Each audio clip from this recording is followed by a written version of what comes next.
Hello everyone, Assalamualaiqum. Good evening. সবকে simply এনকে ব্লগত স্বাগতম জনাইছো। আজি মই গাজৰৰ হালৱা বনাম। ঘৰত এবাৰ বনাইছিলোঁ আৰু সবে কৈছে ধুনীয়াও হৈছে আৰু এবাৰ ইয়াত বনাই আছোঁ। বলক চাংগৈ কেনেকুৱা হয় ইয়াত। এইবোৰ হ'ল গাজৰ মই ধুই পেলাই ৰুকি লৈছোঁ আৰু এয়া হ'ল কিচমিচ বাদাম আৰু কাজু, এয়া গাখীৰ আৰু অলপ চেনি। মিঠা আপোনালোকৰ যিমান ভাল পায় তেনেকৈ দিব। আৰু এয়া বাটাৰ দিছোঁ,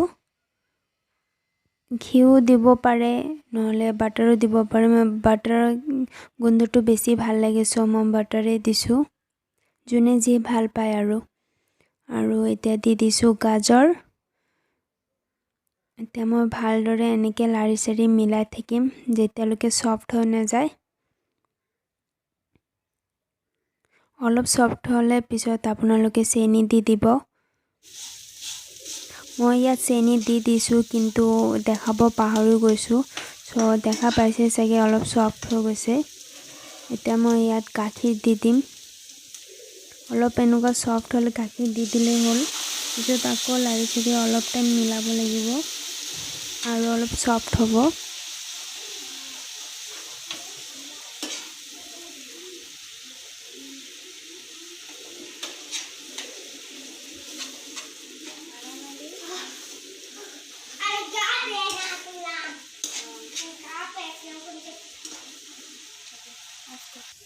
এনেকৈ অলপ ঢাকনিৰে ঢাকি দিব, তেতিয়াহে সোনকালে হ'ব।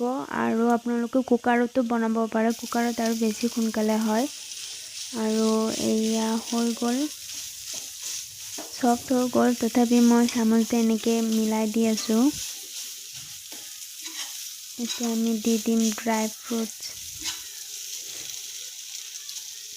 ফ্ৰুটছবোৰ আপোনালোকে ঘি বা বাটাৰত তেনেকৈ ভাজি পেলাইও দিব পাৰে, নহ'লে এনেও দিব পাৰে, আপোনালোকৰ মৰ্জি যোনে যেনেকৈ দিয়ে। আৰু মই ইয়াত ভাজা নাই, মই এনেই দি দিছোঁ।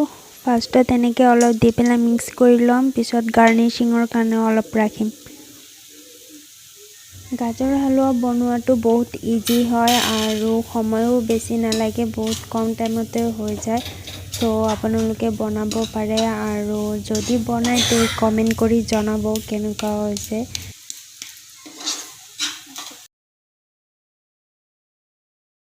এয়া আমাৰ গাজৰৰ হালৱা ৰেডি।